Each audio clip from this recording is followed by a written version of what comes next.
बात जुर्म से जूझते अवाम की हो या समाज में बढ़ते क्राइम ग्राफ की, अपराध की हर सूरत के पीछे छुपा होता है कोई ना कोई गुनहगार। नमस्कार, मैं हूं आपके साथ अलीम अतहर। तफ्तीश की राह में आने वाली हर कड़ी सुराग बनकर पहुंचाती है गुनहगारों को सलाखों के पीछे। तो आप बने रहिए हमारे साथ, क्योंकि हर जुर्म के खिलाफ हमारी तफ्तीश लगातार जारी है। मुजफ्फरपुर में अपराधी कितने बेखौफ हैं, इसका अंदाजा जिले में हुए एक के बाद एक हत्या की वारदात से ही लगाया जा सकता है। जहां औराई थाना क्षेत्र में 45 वर्षीय विवाहिता की धारदार हथियार से गला काटकर हत्या कर दी गई। वहीं मीनापुर थाना के पानापुर में एक सब्जी विक्रेता की गोली मारकर हत्या कर दी गई। तफ्तीश में देखिए पूरी रिपोर्ट। मुजफ्फरपुर में अपराधियों का आतंक जारी। विवाहिता की गला काटकर हत्या, सब्जी विक्रेता की गोली मारकर हत्या, नहीं थम रही हत्या की घटनाएं।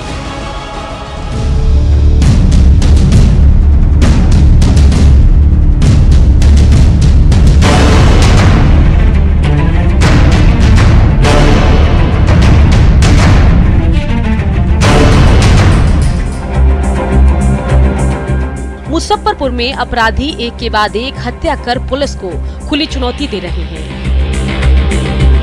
वहीं छोटी छोटी बातों पर लोग एक दूसरे का खून बहाने से गुरेज नहीं कर रहे। ताजा मामला मुजफ्फरपुर के औराई थाना इलाके के शाही मीनापुर का है, जहां 45 वर्षीय विवाहिता की धारदार हथियार से गला काटकर हत्या कर दी गई है।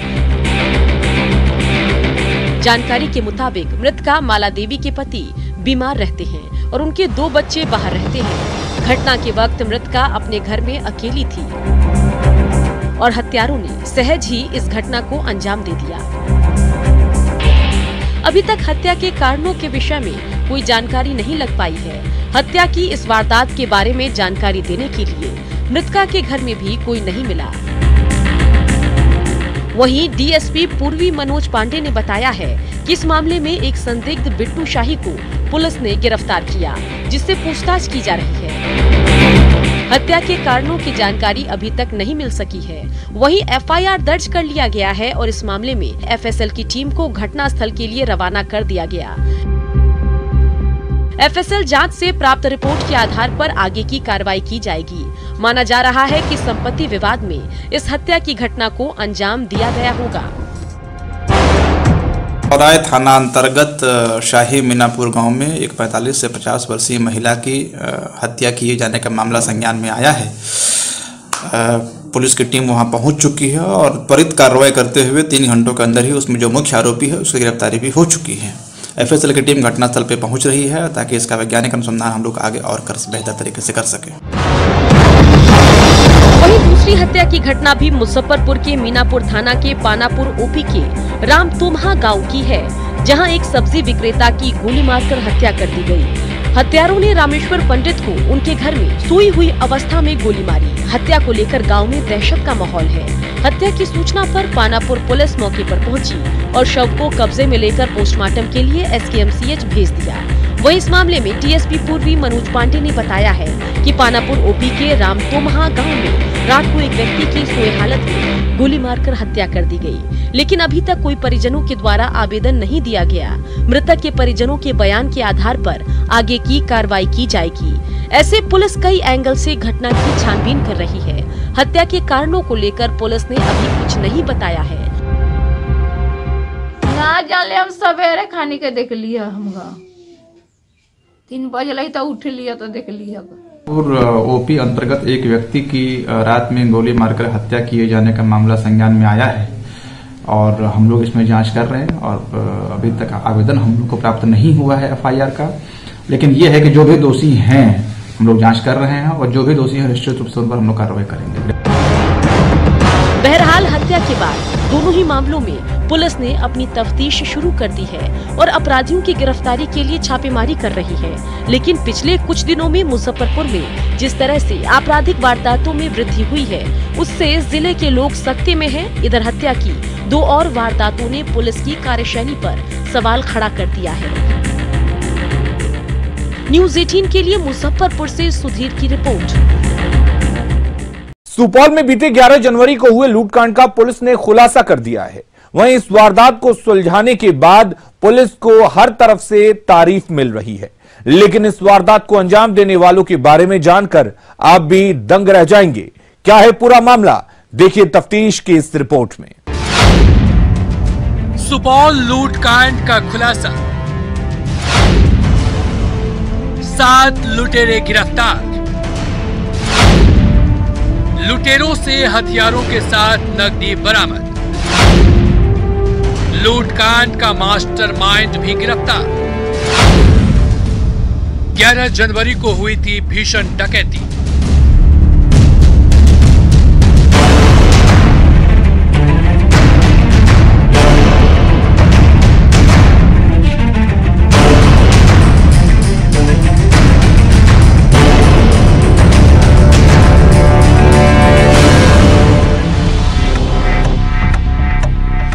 जनवरी की रात हुई भीषण डकैती का खुलासा एसपी मनोज कुमार ने कर दिया है। दरअसल बीते 11 जनवरी को सुपौल सदर थाना क्षेत्र के रामदत्त पट्टी गांव में 10 से 12 की संख्या में पहुंचे डकैतों ने रामदत्त पट्टी गांव में एक व्यवसायी के घर में भीषण डकैती की थी। इस दौरान डकैतों ने बमबारी भी की थी, जिसमें एक शख्स घायल भी हो गया था। बिल्कुल, मैं जिलेवासियों को धन्यवाद देना चाहूँगा जिन्होंने अपने पुलिस अधीक्षक पर विश्वास किया और बहुत ही सटीक सूचनाएं पुलिस को दी, जिसके कारण है जो ये गैंग पूरी रिकवरी के साथ में पकड़ाया है। तो निश्चित रूप से ये यहाँ के लोगों का विजय है, यहाँ की पुलिस का कार्यक्षमता का परिचय दे रहा है। इस डकैती के बाद जिला के एसपी मनोज कुमार ने खुद मामले की कमान संभालते हुए जांच शुरू कर दी, तो जांच में इसके तार मधुबनी से जोड़ने लगे। एसपी मनोज कुमार ने बताया कि इस पूरी घटना की साजिश संतोष स्वर्णकार ने रची थी, जिसे पता था कि गल्ला व्यवसायी के घर कितने जेवरात और नकदी हैं, और इसने ही मिलकर घटना को अंजाम दिया।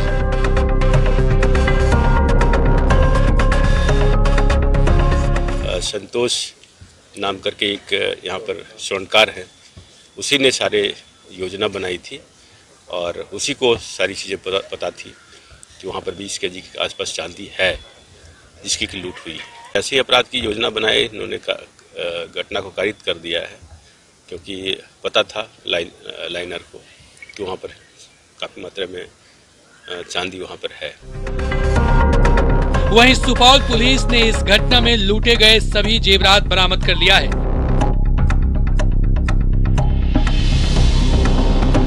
एसपी ने बताया कि इस गिरोह का नेटवर्क कई जिलों में फैला है और वो 4 व्हीलर से जाकर डकैती की घटना को अंजाम देते थे। डकैती की साजिश को रचने वाले एक स्वर्ण व्यवसायी संतोष स्वर्णकार सहित 60 डकैतों को गिरफ्तार कर लिया गया है। वहीं अन्य की तलाश जारी है। लुटेरों के पास से कई हथियार, देसी कट्टा, 27 किलो चांदी और सोने के जेवरात सहित घटना में इस्तेमाल की जाने वाली एक स्कॉर्पियो बाइक और नकदी भी बरामद किया गया है। जब डकैती की घटना घटी थी, उसके बाद एक रणनीति के तहत पुलिस ने काम किया और एक बड़ी सफलता हासिल की है, जिसमें 20 भरी सोना की डकैती हुई थी, वो कंप्लीट रिकवरी हो गई है। एफआईआर के अनुसार 5 केजी चांदी लूटा गया था, 28 केजी चांदी का रिकवरी है। इसके अलावा 5 लाख रुपए की लूट की बात कही गई थी, उसमें से 60,000 रुपये भी बरामद हुए हैं और 7 डकैत गिरफ्तार हुए हैं। इनके पास से अवैध हथियार भी बरामद हुआ है। इनके कुछ और सदस्य फरार हैं, उनको शीघ्र गिरफ्तार हम लोग कर लेंगे। बहरहाल सुपौल पुलिस की टीम की सूझबूझ और गंभीरता से पड़ताल के कारण एक के बाद एक कड़ी जुड़ती गई और लूटकांड को 11 दिन के भीतर ही सुलझा लिया गया। अपराधी को ये बात हमेशा याद रखनी चाहिए कि वारदात होने से पहले दस्तक भी देती है और अपराध के बाद अपराधी अपना सुराग भी छोड़ जाता है। अब देखना होगा कि बाकी लुटेरों की गिरफ्तारी कब तक हो पाती है। न्यूज़ 18 के लिए सुपौल से अमित की रिपोर्ट। पटना में अपराध थमने का नाम नहीं ले रहा है। मनेर थाना इलाके से 2 युवक के अपहरण का मामला इसका जीता जागता सबूत है। अपहरण का पुलिस को अब तक कोई सुराग नहीं मिला है और न ही पुलिस दोनों युवकों का कुछ पता लगा पाई है। वहीं अपहृत दोनों युवकों की मां के आंसू थमने का नाम नहीं ले रहे हैं। क्या है मामला, देखिए तफ्तीश के इस रिपोर्ट में।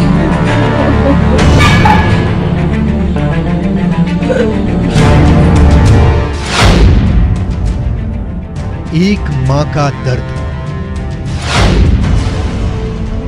नहीं थम रहे आंसू। आखिर कहां है इस मां का बेटा?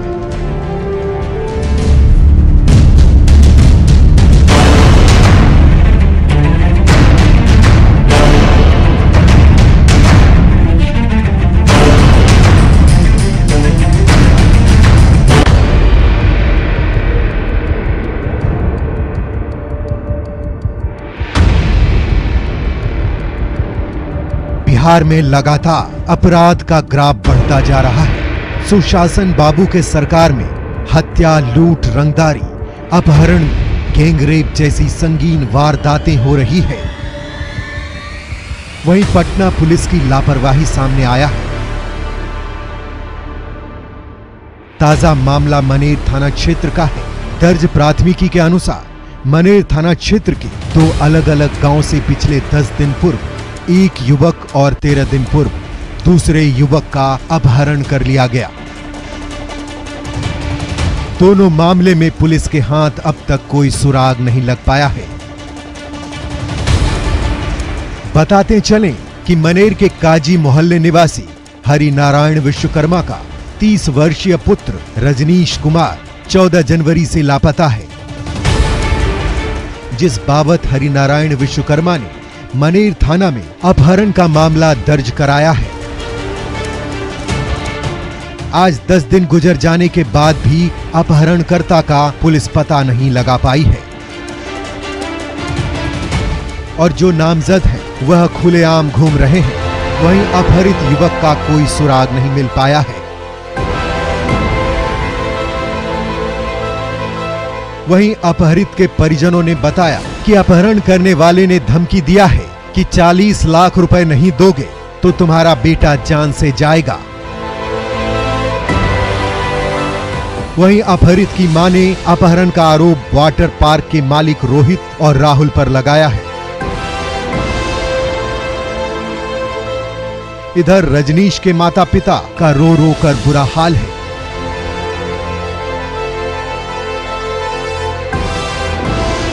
मेरे बच्चा के वो लोग बुलाकर अपना किडनैप किए हुए, कहाँ रखे हुए हैं हमको कुछ पता नहीं है।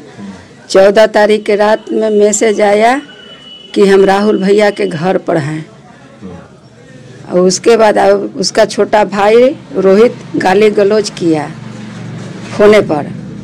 कौन लोग थे वो वाटर पार्क के मालिक है सब। पैसा के 4 लाख का है, अब जाल बन रहा है 40 लाख। बच्चा के साथ 14 तारीख के मतलब कि वो बच्चा मेरा गायब है। उसके बाद में मतलब कि बच्चा से 14 तारीख को बातचीत हुआ। बातचीत होने के बाद में बच्चा बोल रहा है कि पैसा का मांग है और उसके बाद में फिर 10 साढ़े 10 बजे रात से बच्चा को पता नहीं चला और उसके बाद में मतलब कि फिर बच्चा से ना हमको बात हुआ न कहा। इससे साबित होता है कि वही लोग का हाथ है आरोपित राहुल और रोहित का। उसके बाद में फिर न बच्चा को हमको मालूम हुआ, न हम बच्चा से बात किए। अब बच्चा का आरोपित थे जो है मोबाइल थाना में आया। अब बच्चा हमसे न बात हुआ न भेंट मुलाकात हुआ। वहीं दूसरी अपहरण की घटना मनेर के रामपुर दियारा क्षेत्र की है, जहां सोनू सिंह नाम का युवक 11 जनवरी से लापता है, जिसके बाबत सोनू सिंह की मां दीपा देवी ने मनेर थाना में अपहरण का मामला दर्ज कराया है। इस मामले में पुलिस एक व्यक्ति को हिरासत में लेकर जेल भेज चुकी है। पुलिस कार्रवाई के नाम पर सिर्फ खाना पूर्ति करती है। फिर भी सोनू का कहीं अता पता नहीं चल पाया है और पुलिस भी मामले का उद्भेदन करने में अब तक असफल रही है।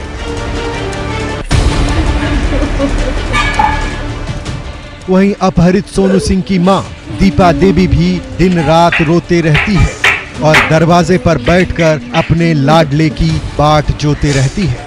वहीं लोगों में तरह तरह की चर्चाएं चल रही है, जिसको लेकर परिवार वाले डरे हुए हैं। 11 तारीख से लापता है। हाँ, सगरो खुजवा लिए हैं, कोई पता नहीं चल रहा है। थाना में आवेदन भी दिए हैं, बहुत बार मिले भी गए हैं। तो एक पकड़ाया है, वो मेरे बेटे सब पकड़ करके बगल का आदमी सब मेरा एक रिलेशन का आया हुआ था, वो पकड़ के दिया है, पुलिस को हवाले किया है। पहला अपहरण हुआ है कि मर्डर हो गया, पता नहीं चल रहा है कहाँ हो गया। लगता है कि इतना दिन मेरा बेटा कहीं रहता नहीं है, उसको लगता है कि कुछ कर दिया है लोग। बहरहाल इसे पुलिस की लापरवाही या नाकामयाबी समझे, जबकि दोनों मामले में दर्ज कराए गए प्राथमिकी में नामजद अभियुक्त बनाए गए हैं। इसके बावजूद भी अभी तक दोनों अपहरित को बरामद नहीं किया गया है। वहीं दोनों अपहरित युवकों के परिजनों ने प्रशासन से मांग किया है कि जल्द से जल्द दोनों अपहरित युवक को सकुशल बरामद किया जाए। अब देखने वाली बात होगी कि कब तक रजनीश और सोनू को मनेर पुलिस तलाश कर पाती है। न्यूज़ 18 के लिए दानापुर से अमरजीत की रिपोर्ट। अब वक्त हो चला है एक ब्रेक का, हम जल्द हाजिर होते हैं। जा रहे हैं कि वो सरेआम किसी को भी मौत के घाट उतार दे रहे हैं। ताजा मामला परसबेघा थाना क्षेत्र के सिंधवा गांव का है, जहां बेखौफ अपराधियों ने घर में घुसकर 35 वर्षीय महिला की गोली मारकर हत्या कर दी। तफ्तीश में देखिए पूरी रिपोर्ट। जहानाबाद में अपराधियों के हौसले बुलंद, महिला की गोली मारकर हत्या, मर्डर के बाद इलाके में दहशत, हत्या की जांच में जुटी पुलिस।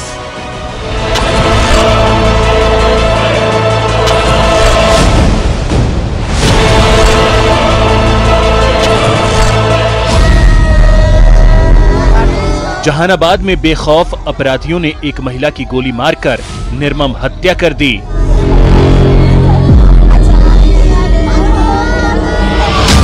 घटना जहानाबाद के परसबेघा थाना क्षेत्र के सिंधवा गांव की है। बताया जाता है कि रात को हथियारबंद अपराधियों ने घर में घुसकर 35 वर्षीय महिला की गोली मारकर हत्या कर दी और दहशत फैलाने के उद्देश्य से अपराधियों ने ताबड़तोड़ फायरिंग भी की। हालांकि हत्या के कारणों का स्पष्ट पता नहीं चल सका है।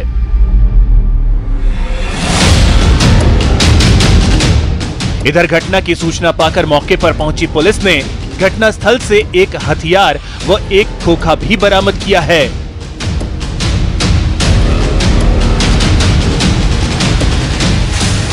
घटना के संबंध में मृतक लक्ष्मणिया देवी के पति ने बताया कि वे पति पत्नी अलग अलग कमरे में सो रहे थे। तभी रात 11:30 बजे के करीब 5 से 6 अपराधियों ने कमरे का मेन गेट तोड़कर गोली मार दी और जाते जाते दर्जनों राउंड फायरिंग भी की। पहले तो खरानी से आए, धान पीट के, उसके बाद में खाना बनाए, खाए, सोए। उसके बाद में 11:30 या 11 बजे तो नींद पड़ गया हम लोग के पूरा जबरदस्त। उसके बाद में माँ आया थी, छेक लिया, छेक के केमाड़ी तोड़ के गोली मार दिया। कहीं में 8-10 गोल की संख्या में था, 5 को चिन्हा चुका है। फायरिंग 2 राउंड ही यहाँ हुआ था, इन्हें से मार के गया तो उन्हें मारने लगा। वहीं मृतका के पति ने बताया कि उनकी किसी से कोई दुश्मनी नहीं है और न किसी से कोई झगड़ा हुआ है। कुछ कारण नहीं था सर, गांव घर से कोई से लड़ाई नहीं था। हमको तो लग रहा है सर। क्या लग रहा है? कि वही जयंती से मार दिया है, यही घर हमको संभाला था, हम तो कमाने वाला व्यक्ति थे, मजदूरी करने वाला। इधर पुलिस ने मौके पर पहुंचकर शव को पोस्टमार्टम के लिए भेज दिया और मामले की तफ्तीश में जुट गई है और किस कारण से महिला की हत्या की गई है यह अब तक स्पष्ट नहीं हो सका है। पुलिस ने जल्द ही पूरे मामले का खुलासा कर लिए जाने का भरोसा दिलाया है। रात्रि में देवराजित यादव के यहाँ गोलीबारी चलने की सूचना पर हम लोग पहुंचे तो देखे कि उनकी पत्नी को गोली लगा, पेट में एक गोली लगने का इंजरी था और जो उनकी डेथ हो चुकी थी उनका पोस्टमार्टम में भेजा गया। पोस्टमार्टम होकर घटनास्थल से आंगन से हथियार बरामद हुआ है, एक हथियार खोखा बरामद है। तस्वीरों में आप साफ तौर पर देख सकते हैं कि कैसे मौत के बाद परिजन विलाप कर रहे हैं और अपने सगे की मौत के इंसाफ की मांग कर रहे हैं। लेकिन सवाल उठना लाजमी है कि आखिर हत्या की वजह क्या हो सकती है। वारदात के बाद अब पुलिस मामले की तफ्तीश में जुटी है। न्यूज़ 18 के लिए जहानाबाद से रागिब एहसान की रिपोर्ट। तो अपराधी चाहे लाख शातिर हो, तफ्तीश की दिशा अगर सही है तो बच नहीं सकता कोई गुनहगार सलाखों के पीछे जाने से। तो पुलिस चाहे सोई हो, मुजरिम चाहे कोई हो, आप बने रहिए हमारे साथ, क्योंकि हर जुर्म के खिलाफ हमारी तफ्तीश लगातार जारी है।